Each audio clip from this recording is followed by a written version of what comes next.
Hola audiencia de la 103.9, un enorme gusto poder compartir esta nueva edición de Diálogos con Valor, que es el espacio de la Asociación Cristiana de Jóvenes en Radio Plural. En este tiempo de Navidad tratemos de alejarnos de la locura de un año lleno de tensiones y sumámonos en un periodo de tranquilidad y reflexión. Hay pocos momentos del año en que somos capaces de abrir genuinamente nuestros corazones. En general, nos abroquelamos en actitudes más bien defensivas, cuando no especulativas. No confiamos en casi nada y en casi nadie. Qué difícil una vida plena en este marco, ¿no les parece?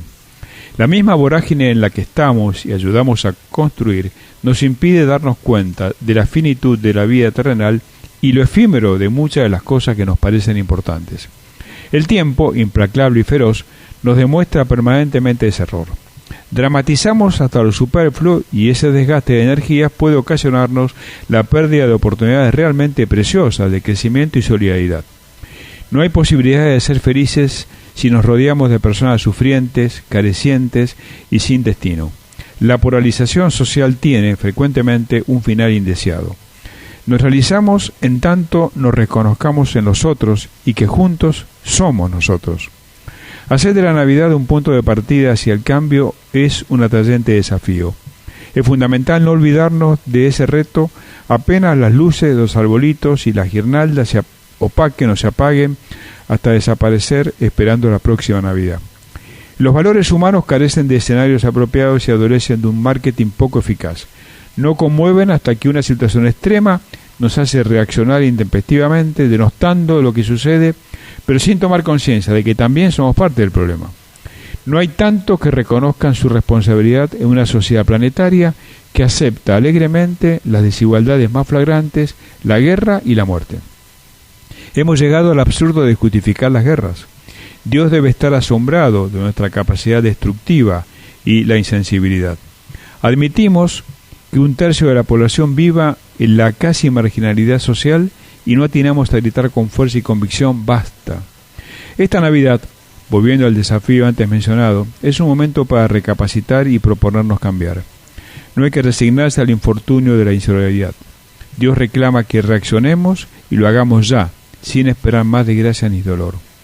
Para ayudarnos a reflexionar sobre el significado de la Navidad, hemos convocado a un muy querido amigo, el contador Marcelo Figueroa, periodista también, y que ha conducido en su momento los diálogos televisivos entre el entonces cardenal Jorge Mario Bergoglio, hoy Francisco, y el rabino Abraham Escorca. Además, Marcelo es dirigente también de la Asociación Cristiana de Jóvenes. Hola Marcelo, muchas gracias por esta oportunidad de compartir contigo Diálogos con Valor. Alberto, muchas gracias nuevamente a vos y Diálogos con Valor y a la Asociación Cristiana de Jóvenes por invitarme nuevamente a este espacio tan lindo, tan importante. El tiempo de Navidad tiene un especial significado. ¿Qué te despierta en vos a nivel personal? Creo que la Navidad, por supuesto, quitando todo lo que tiene que ver con las comidas, los regalos, es un tiempo de reflexión. Y si tomamos, hay dos lecturas en los evangelios, una de los evangelios sinópticos y otra de Juan, que es un poco diferente, si hay tiempo la podemos ver, pero tomando las lecturas de los sinópticos, principalmente Lucas y Mateo, que son los que ocupan espacio en el relato de la Navidad, hay un anuncio de los ángeles a los pastores, en donde les dice que un niño ha nacido en el cielo y en la tierra paz a los hombres de buena voluntad. Y es interesante que haya sido a estas personas humildes, de los estratos más periféricos o humildes de la sociedad, como eran los pastores de ovejas ajenas, que residían fuera del ambiente de la liturgia, del ambiente social, digamos, cultural o religioso, en este caso alrededor de Belén, que sean ellos los que hayan recibido el anuncio importante de que del nacimiento nada menos que del Mesías esperado, por todo el judaísmo. Pero también es interesante pensar que Jesús nace en un establo, ¿no? No nace en un palacio, no nace en un lugar destacado de la sociedad, ni siquiera nace en una cama o en un lugar, digamos, habitual donde las parturientas tenían que ir. Nace en un lugar en donde nacían los animales, lleno de pasto y, si me permitís, de bosta, un lugar con cero asepsia. Pero, digamos, uniendo los dos conceptos de que el Hijo de Dios nace en esa situación, en un establo, yo te pregunto, Norberto, y me pregunto a mí mismo, ¿qué mejor que llamar a aquellos que están acostumbrados a estar con animales y en establos a ir a buscar al Hijo de Dios precisamente no en un hotel, en una residencia, sino en ese lugar? Uh-huh. No había mejor persona para ir a buscar en ese sitio buscadores de establos. ¿Quiénes son? Los pastores de ovejas. Entonces, eso te está marcando que el espíritu de la Navidad tiene que ver con un Dios que decide nacer y anunciarse y ser anunciado y visitar y ser visitado por los sectores que habitualmente están marginados de toda pompa, de todo poder, pero que sí son prójimos a sí mismos, o sea, que son afines al lugar donde está. Jesús se hace hombre, pero no solamente se hace hombre, sino que empieza ya desde su nacimiento a tener un contacto y a mirarse y ser mirado, a mirar a los pastores y que los pastores lo miren relacionándose con ese sector. Si yo no me hago parte de esa escena, estoy perdiendo gran parte de la esencia, es verdad.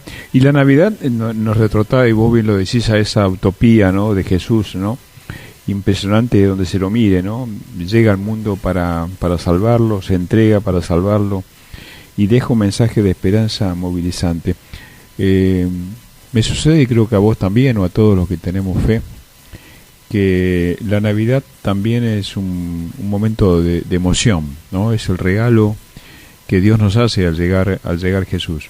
Ahora, si vos analizaras de manera crítica y al mismo tiempo objetiva y realista, ¿fracasó el plan de Dios en la tierra por cuanto no hemos sabido superar esas desigualdades flagrantes que Jesús vino de alguna manera a remediar, pero que nosotros como hombres no hemos terminado de la construcción de esa reconstrucción? ¿Fracasó el plan de Dios? No, yo lo que creo es que fracasamos los hombres, ¿no? Por lo menos, puesto en términos acotados, aquellos que profesamos la fe cristiana no hemos sabido vivir a la altura del llamado. Nosotros somos cristianos, o los cristianos tenemos una fe modelada, o sea, tenemos un modelo que es Jesucristo. En la medida que nos apartemos de vivir de acuerdo a ese modelo, nos estamos apartando de la raíz de nuestra fe. Pero ¿por qué digo que no fracasó? Más bien se justifica cada vez más, porque el mundo y el hombre, y aún dentro de la cristiandad, hemos dado suficientes muestras de que nos vamos hundiendo de a poco, individualmente, socialmente, culturalmente, espiritualmente. Entonces, la llegada de un Salvador es cada vez más necesaria, más evidente en incluir en la historia. Uh-huh. O sea, de alguna manera, el hecho salvífico de Jesús está demostrando cuánto necesitamos de ese Salvador. Y la pregunta es que muchas veces me hacen, bueno, pero al final el plan de Dios, como vos decías, fracasó porque a pesar de estar Dios y todo lo demás, el mundo fue y será una porquería, como decía DJ Polo. Y yo, imagínate si no fuera por el Espíritu Santo, lo que sería. Claro. O sea, sería el infierno en la tierra. Si le quitáramos a Dios, al Espíritu de Dios, a la esperanza, a Cristo, a la Navidad, bueno, ya el mundo se hubiera destruido totalmente. Tanto es el efecto y la necesidad todavía hoy de ese Salvador que nos venga a rescatar de nuestras miserias. Totalmente de acuerdo. La pregunta era precisamente para una respuesta contundente como esta. Y no te llama la atención, seguramente a esta altura no, y al mismo tiempo causa congoja que todavía haya líderes mundiales, algunos de los cuales, o muchos de los cuales se dicen religiosos de un lado o de otro de las tradiciones, que justifiquen la guerra como medio para alcanzar la justicia o alcanzar la paz. ¿No te resulta acongojante una cosa de esta? Sí, me resulta sumamente triste. Yo diría, me rebelo, me indigno frente a eso. Muchísimo más cuando las guerras, como sucede hoy y como ha pasado en la historia de la humanidad, muchas de ellas son hechas en nombre de Dios, un Dios con minúscula, ¿no? Sí. A mí me parece que hay, digamos, una superficialidad en lo que tiene que ver con la comprensión de lo espiritual enorme. O sea, no tiene nada que ver, y acá me permito hacer una traspolación, y no tiene nada que ver con un Dios cristiano, con un Dios judío, con un Dios musulmán, con quien sea. Estamos hablando de una percepción de una religiosidad vacía del contenido, donde el lumen de esa religión no es Dios, sino es antropocéntrica o es la ideología. O sea, cuando la ideología, mi pensamiento político, social, de poder, económico, suplanta al Dios de amor, de justicia, de paz, de igualdad, y lo hago mi propio Dios, hago eso que es el sincretismo en el cual mi Dios comienza a hacer eso.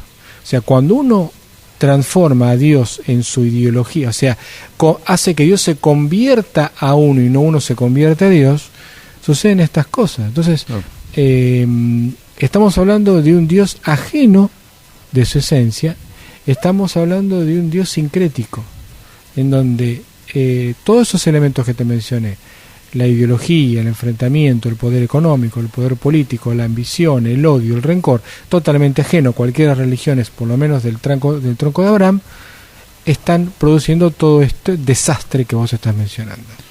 Muy lejos de la enseñanza, yo te diría, quizá primaria de lo que es Dios.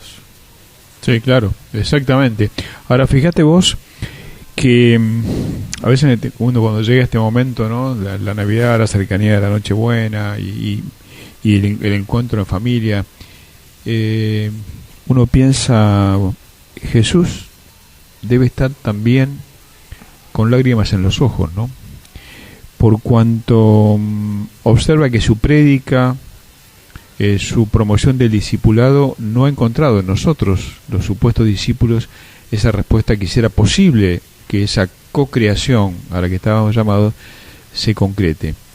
Y aquí es donde creo que ahí está también la autorreflexión, la autocrítica, cómo ser realmente, cada uno con sus limitaciones y su pobreza, ser realmente auténticamente discípulo, porque si no, ¿cómo va a cambiar el mundo? ¿Cómo se va a hacer efectiva la esperanza si aquello que decimos creer en la Navidad no somos capaces de comprometernos? Sí, a mí me parece que Jesús y también el pensamiento narrado en el Nuevo Testamento del apóstol Pablo especialmente, obviamente la carta de Santiago, que es muy fuerte en ese sentido, en lo que tiene que ver con esa dicotomía, esa hipocresía de decirse cristiano y vivir de una manera contraria a la fe, iba a estar presente en los discípulos, estuvo presente en los mismos apóstoles. Es algo que de alguna manera marca una gran tragedia, ¿no? Pero yo creo que el gran desafío siempre es individual, ¿no? O sea, por lo menos comienza siendo individual, después es comunitario. La fe cristiana es una fe comunitaria, ¿no? Pero siempre empezamos por lo personal.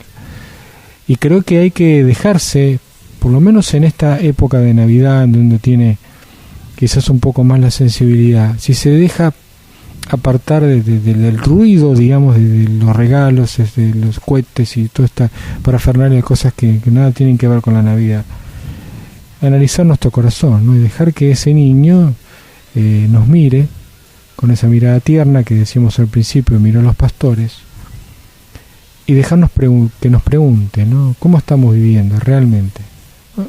Sin testigos, nosotros dos. Sí. La realidad de nuestra espiritualidad.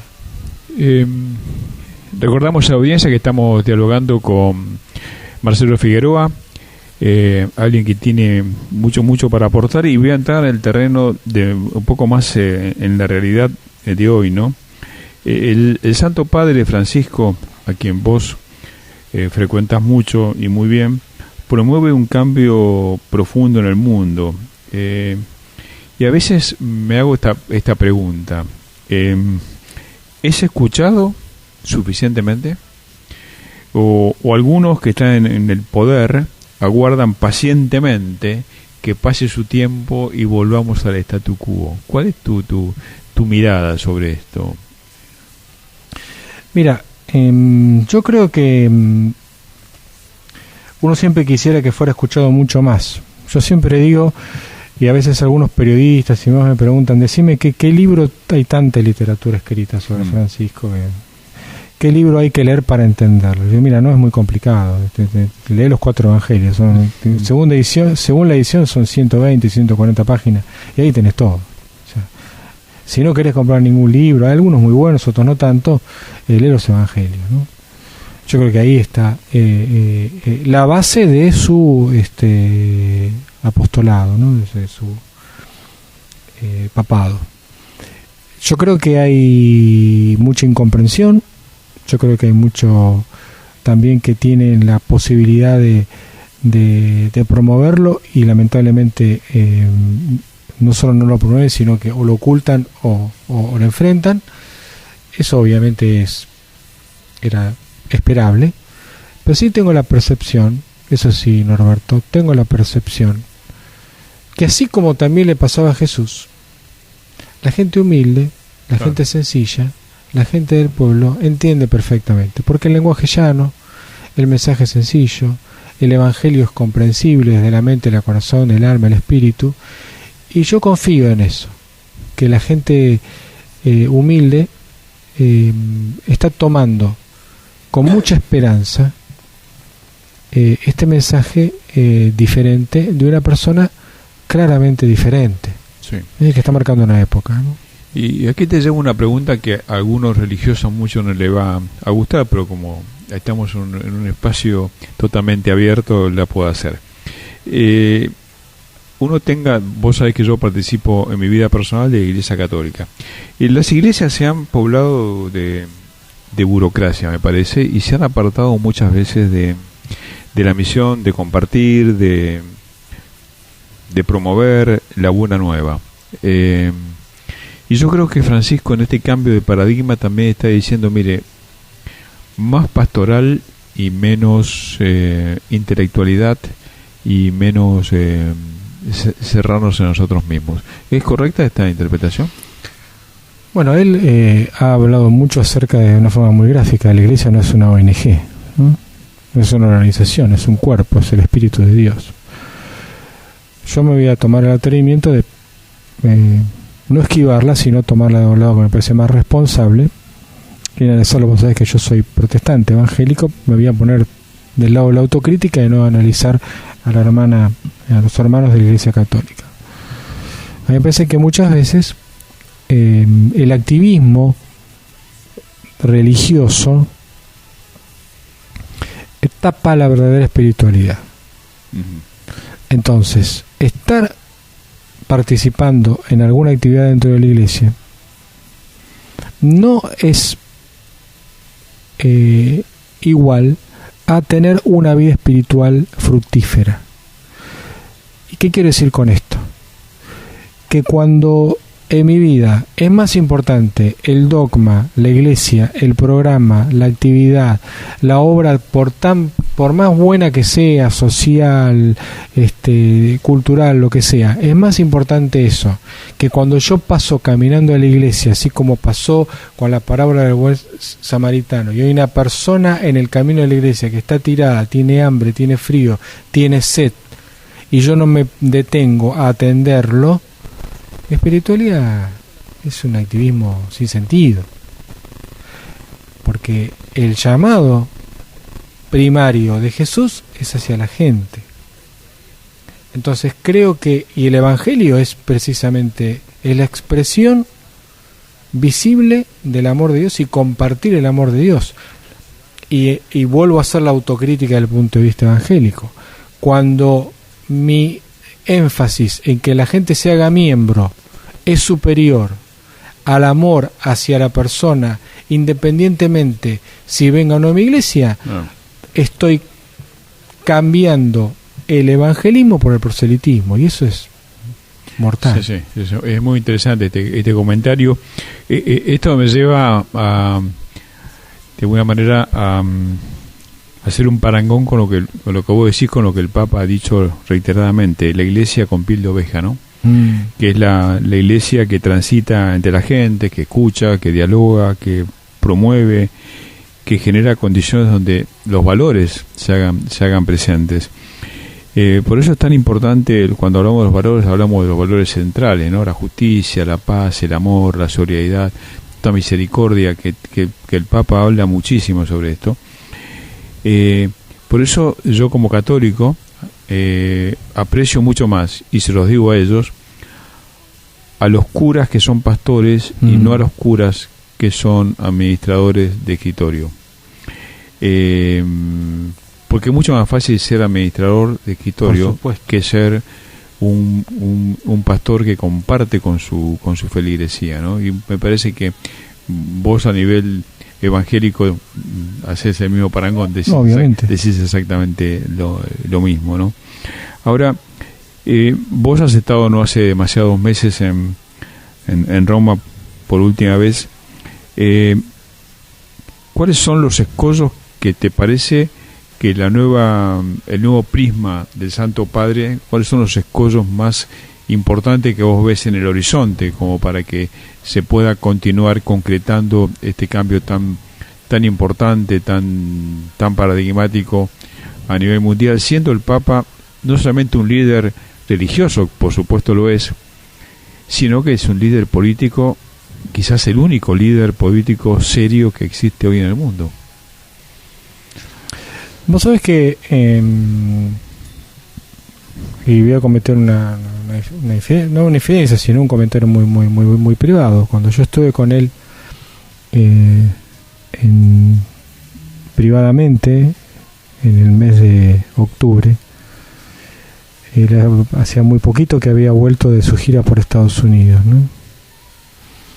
Y yo le dije, a raíz de los discursos que él había tenido, principalmente en Naciones Unidas y en el Capitolio, le dije, mira, creo que esperé 3 o 4 décadas, y gracias a Dios pude verlo, de alguien que tenga el coraje de anunciar el Evangelio y el reino de Dios y su justicia en los lugares más fuertes del poder mundial.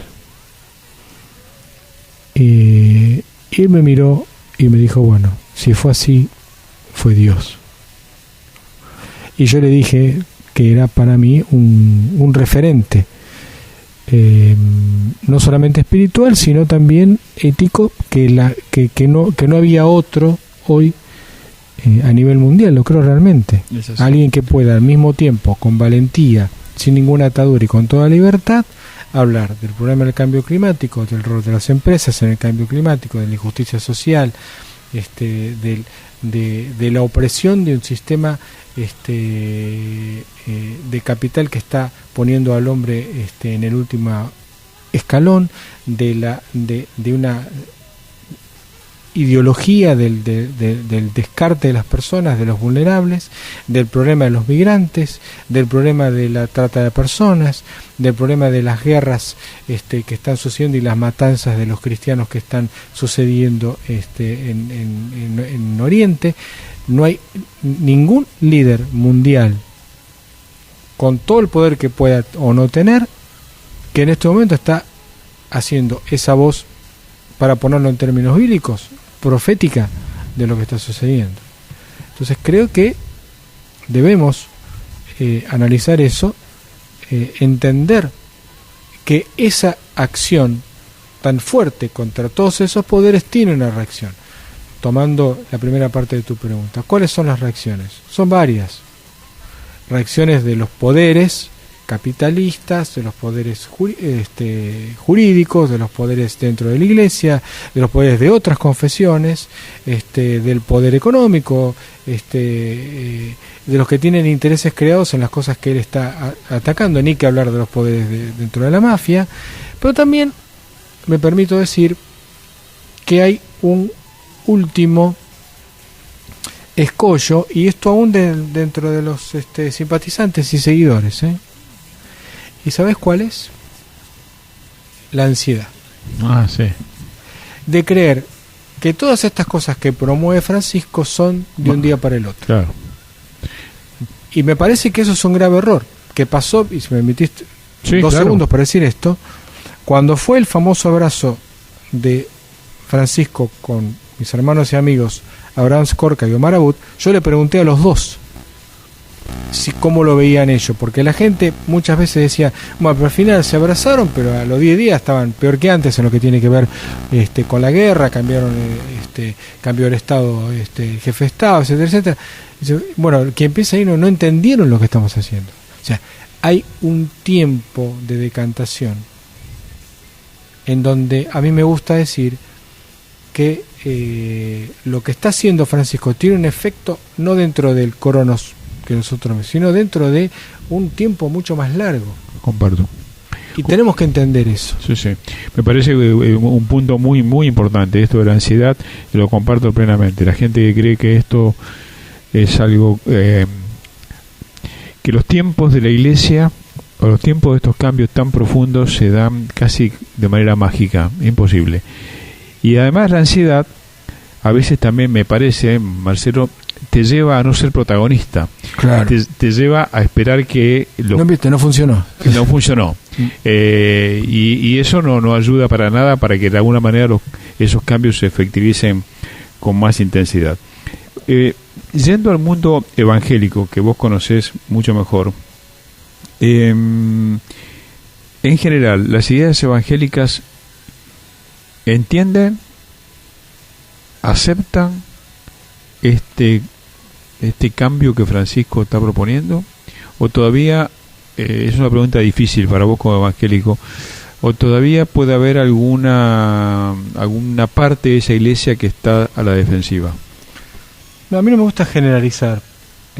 Hay iglesias e iglesias. Creo que hay de todo. Hay gente que realmente está muy muy muy contenta, muy entusiasmada, y principalmente lo que tiene que ver con el diálogo ecuménico interreligioso, cosas que muchas iglesias evangélicas, o mejor dicho diría de la rama más protestante, han trabajado muchos años. Pero la verdad yo tengo la sensación que la iglesia evangélica en general todavía no ha sabido reaccionar al fenómeno Francisco. Reaccionar positivamente. Me parece que no ha habido un análisis profundo de qué manera el efecto Francisco, aunque sea un efecto de un Papa católico, está abriendo caminos en lo que tiene que ver con las prioridades que han sido siempre dentro de la Iglesia Evangélica. Esto tiene que ver con la promoción de la palabra de Dios. Tenés un Papa que predica todas las mañanas Biblia, Biblia, Biblia en Santa Marta.